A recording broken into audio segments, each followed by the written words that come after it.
God said in a time to come, in Jeremiah 31, when the desolate land blooms again, meaning the Jewish people have returned, and Jerusalem has been rebuilt,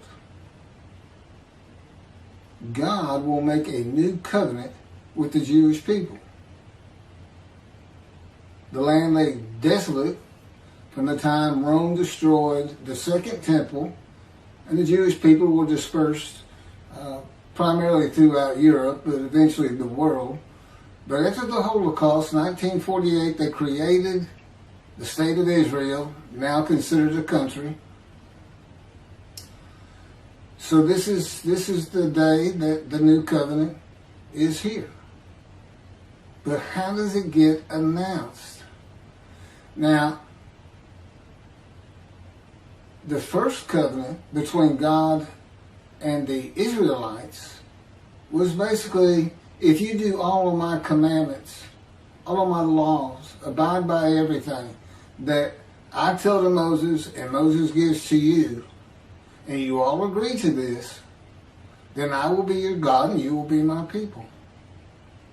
Well, in this new covenant, he repeats that. It's really just an amendment, which can be found in the discussion of that can be found in these videos. But the most important part is, how are the Jewish people to recognize this new Moses? Who's going to deliver it to them? It's here. It's supposed to be here. The new covenant is supposed to be in place, and it includes sin forgiveness. God forgives the sins of the Jewish people, just as he did the Assyrian Babylonian exiles. And as a holy seed, they built the second temple. Well, there's another temple to be built. And once again, God's forgiven the sins, and he says, this will cause Torah to be written on your heart, which is a metaphor for the people are going to come back to Judaism in droves and start studying and be more learned in the Torah. It's just a metaphor. And everyone shall heed him. Well, with the new covenant, there's only two that have not been delivered in the Hebrew Bible. It's the covenant of friendship and this new covenant. Well, the covenant of friendship comes with Mashiach, the descendant of David. Or he's present, and when he is, God grants this new covenant. It is also said to be the start of the Messianic era. I have a video on that. You should...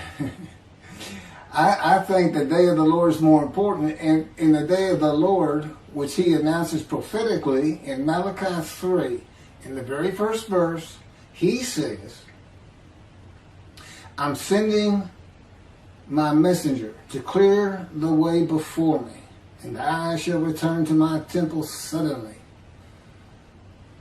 The angel of the covenant that you desire is already on the way. Okay, there's a lot to that. Why is this angel of the covenant already on the way? Clearly, that is the new covenant of Jeremiah. And we have a man who doesn't have identification. There's no description of him. Elijah is the messenger. But God has to have somebody like Moses. And he says, one day, I'm going to send a prophet like Moses. Again, no description.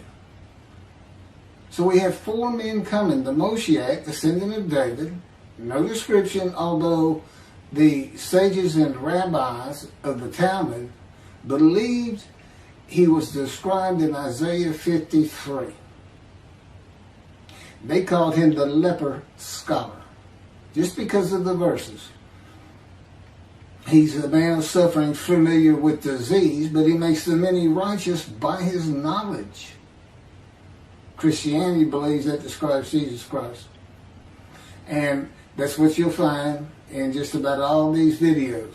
God has passed his wrath to Christianity in Isaiah 51. He tells the Jews, I'm taking my cup of wrath, my bowl of reeling from you, And I'm passing it to those who told you to get down on the ground and walked all over you. That's Christianity. They took their book. They tell the Jews that they don't understand their own book, that it is prophetic of Jesus Christ in Isaiah 53, and that it describes Jesus Christ. And I disagree with that vehemently. But that's the whole point of this day of the Lord. He's got to have a man. There's 4 men that he's sending. Elijah, sending a David that he calls David.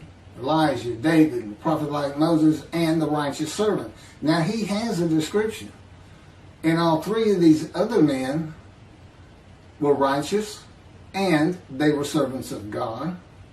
We have one description. It is implicit that God intended that man to have the attributes and capabilities of all 4 men. One description, 4 men. Isaiah 53 describes the man God is going to use in the day of the Lord. He wasn't supposed to come before that. Certainly doesn't fit the time of Jesus. See, a time to come, the land has to have laid desolate for it to bloom again. The land wasn't desolate in the days of Jesus. God says, I'm returning to my temple. In the days of Jesus, God was in his temple. And because the temple was there. None of it applies. So that's what the Jewish people are looking for today. They're looking for the man of Isaiah 53. He's not the Jewish people, as Judaism teaches today, as one man, Israel. He's certainly not Jesus Christ. He's just a man living at this time, in the time to come.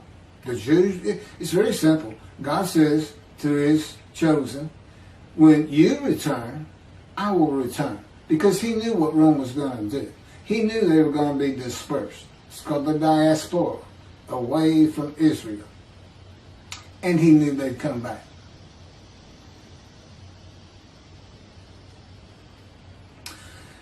I have written 2 books. The first book is Isaiah 53 and the Day of the Lord. It covers everything I'm talking about and much, much more. And there's a sequel to it.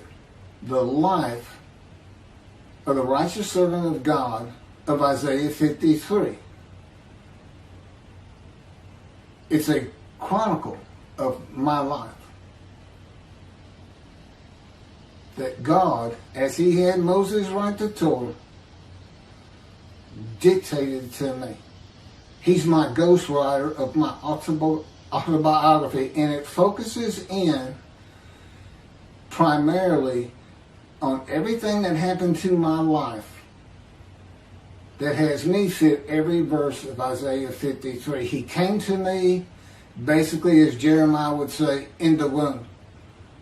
But instead of making me a godly man, he made sure I fit these verses. A man of suffering, a man of sorrow, a sinner.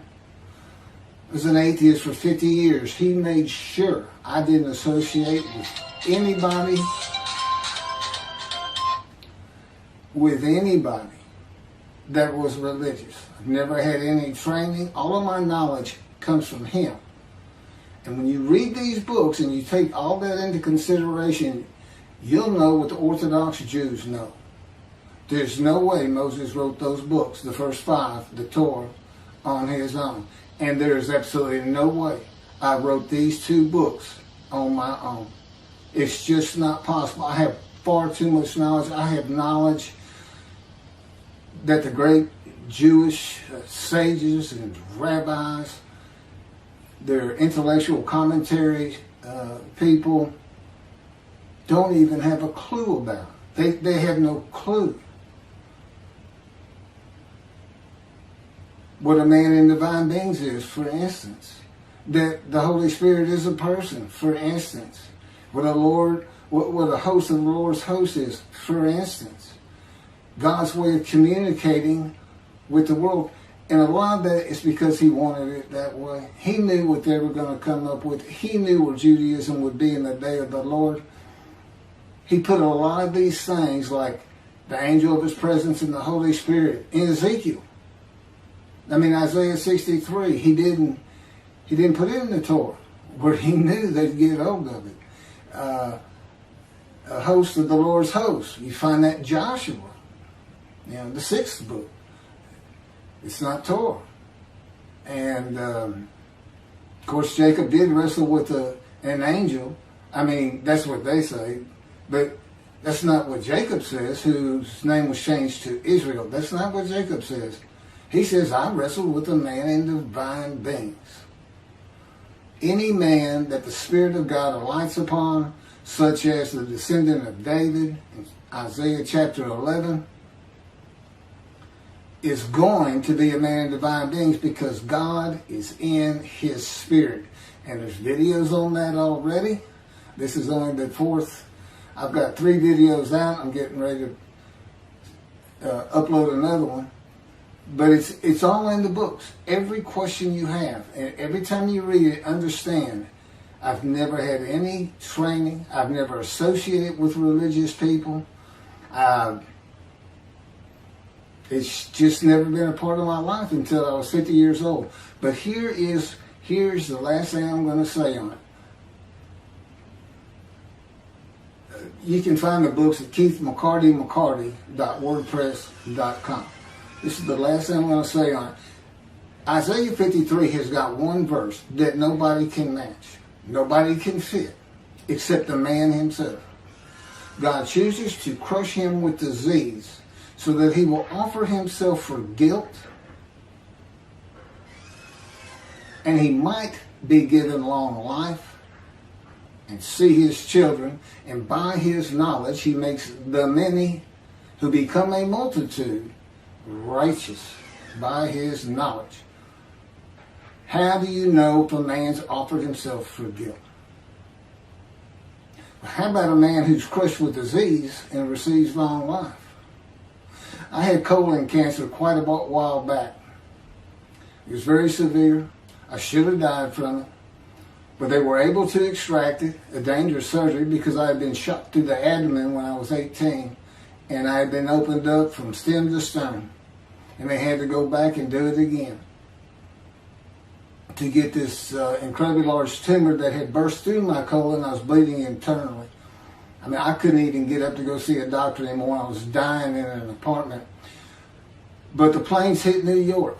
That's how long ago I'm talking about.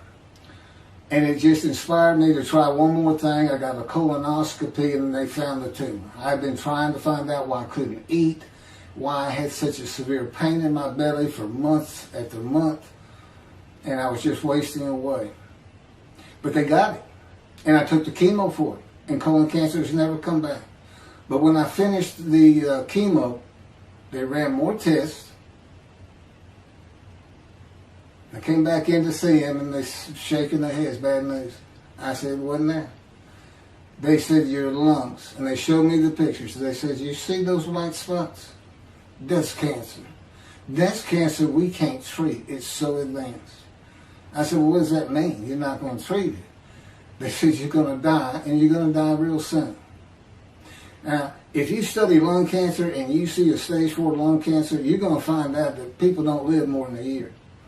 With good treatment, maybe 5. That's what I read on the internet. And I've never seen a doctor again. From that day, when they told me that, that was it. It crushed me. I stopped working. I was just walking around in a daze every day, waiting to die. But that was 20 years ago. God crushed me with disease, and he has since told me I did it. And he said, you know when it started? I said, around when I got shot. He said, yeah. He said, I had everything in the world to do with that. And in my power, I gave you that cancer. And in my power, I prevented you from dying. You no longer have it. I removed it from your lungs. That's why you never have any symptoms. That's why you've been a triathlete running half Ironmans, going 8 straight hours training every day with nary a problem, because I did it. And then he had to teach me the scripture. I had never read the Bible. He said, let's go to the bookstore. His spirit had entered into me as a baby, just to monitor my life. And he's in his spirit. Again, I've already discussed that in other videos. And the book is more detailed. And so, a man divine being just...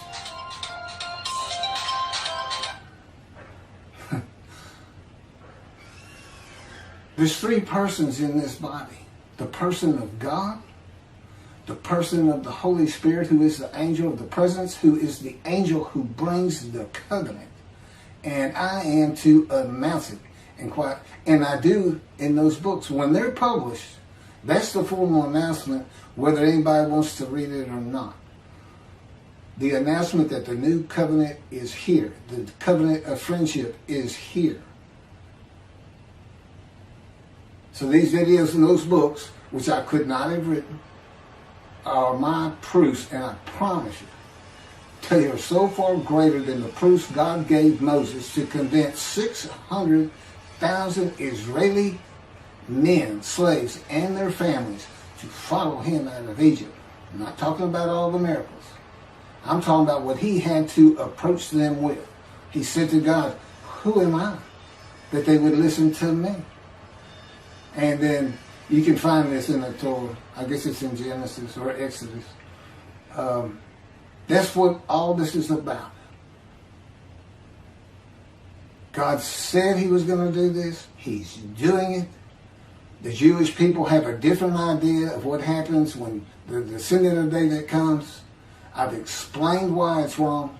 I've explained that things that cannot happen, prophecies that cannot happen in the real world, you have to come up with another answer. God had multiple purposes. He wrote some of those verses they rely on just for the people of antiquity. They were illiterate. It was a society of ignorance. They're like children. They like to be told stories. They like to feel good too. They wanted to hear that people were going to live to be over 100 years old. A man of 100 years will be thought of but as a child. Phrases like that, the Jewish people today take to heart, say, well, that's going to happen. These bodies don't last 100 years, which would mean if you're a child, 10,000 years. You know, we're supposed to know. We went into the age of enlightenment. Science, medicine, knowledge, and today the internet. You can learn anything you want to learn. They're still praying for the resurrection of the dead, the Orthodox Jews, because it's the 13th fundamental principle of the fundamentalists of Judaism. Do they have any idea? You had 1 million people basically leave in the Exodus. You had 6 million in the Holocaust alone. That's 7 million. That's how many Jewish Israelis there are today. And what about from the time the first group got to Egypt? They were there 400 years. Everybody that died. Those that came back. Those in the promise. Those in the northern kingdom, the southern kingdom. What are you going to do with those people? What's the government of Israel going to do? Can you even fit them into Israel? There's so many millions of people you're talking about. No, they had no food, no money, no clothes, no shelter. They can't read. You got some savage people in there that still will be eating meat raw. They see a dead squirrel in the street, they're going to go pick it up and nibble on it. It's that bad. It's an impossibility, and yet, and then they ask themselves, how come nobody's coming to our, how come the young people aren't coming to our synagogues? I've got news for you. They're very real. This generation is very real. They came up on the internet. They have learned about fake news and people trying to trick you and people telling you things are going to happen that don't happen, or something did happen and it didn't, and on and on and on. I have 3 children. They're in the 30s. They're all married. I got a couple grandchildren, but it's part of my job is to draw them to Judaism. And God gave me a hand. He said, here's the amendment. Tell them to be mindful of my teachings to Moses at Horeb, of my commandments and laws and rules. Be mindful. And that's for everybody to take it to heart as they want to, with how they believe and practice. An ultra-Orthodox, mindful might be something entirely different from a conservative or for an Orthodox. It's for each individual. But practice Judaism. You know, the basics. Celebrate Shabbat. Don't work on Saturday. Go to the holidays. Particularly, even though everybody is sin-free, you don't want the evil inclination to get you. You've got a clean slate. Respect God for forgiving your sins. Now, He wants you to be a holy city to build the third temple, like the exiles built the second one. But once you hear this message, you're on your own to keep your slate clean. And that would mean go to Yom Kippur and keep your slate clean. Do as many mitzvahs as you can handle every day. That's my job. That's my task. And if I fail, if I can't get the people to recognize me in my capacity as Elijah, the righteous servant of God, He says when He comes, and basically He's saying, if that temple's not there for me, or it's not going to be built, and of course He would know, I'm coming with utter destruction to the land. And what He's saying is, build the temple, and you will never be defeated and dispersed again. Don't build it, and your enemies in the Middle East are going to destroy that land. He's not going to do it in His power. It's kind of like saying, I'm going to raise up armies against you. Well, those armies were already there and already raised. He just took credit for it. Told the Jews, I'm going to raise up armies. But He knew they're already there and they're coming after you. He already knew. But He wanted you to fear Him, and that's why He did it. And in a sense, it's His creation. He says, I am my creation.